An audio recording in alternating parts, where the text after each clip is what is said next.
So when I was 13 years old, I was just kind of having some problems with my family. We weren't getting along too good. And the first night I left home, I was pretty much just told to get out of my house. I remember fighting with my sister. I'm the only one in the family who has a black father.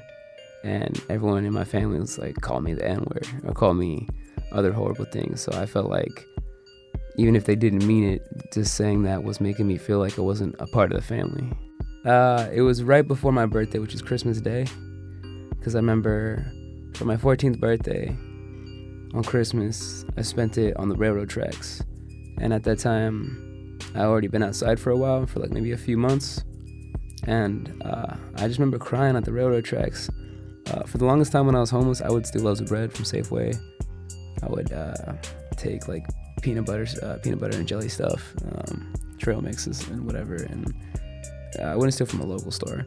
But I don't feel like some big organization like Safeway is gonna be mad that some little teenager stole from the store to feed themselves. I was always pretty well kept, maintained myself.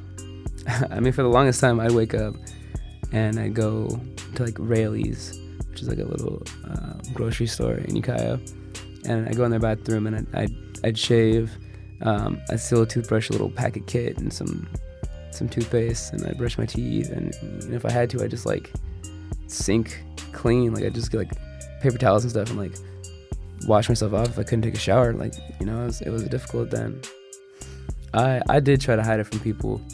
You know, if I was talking to a school counselor, especially, I'd tell them everything at home's going good, you know, and just make up stuff just because I wasn't sure what would happen. I was a little afraid of that, like maybe they'll bring in like a CPS worker and try to put me on foster care or try to take me out of this town, you know, where all my friends are. And I was a little freaked out at that point, so I didn't tell anyone.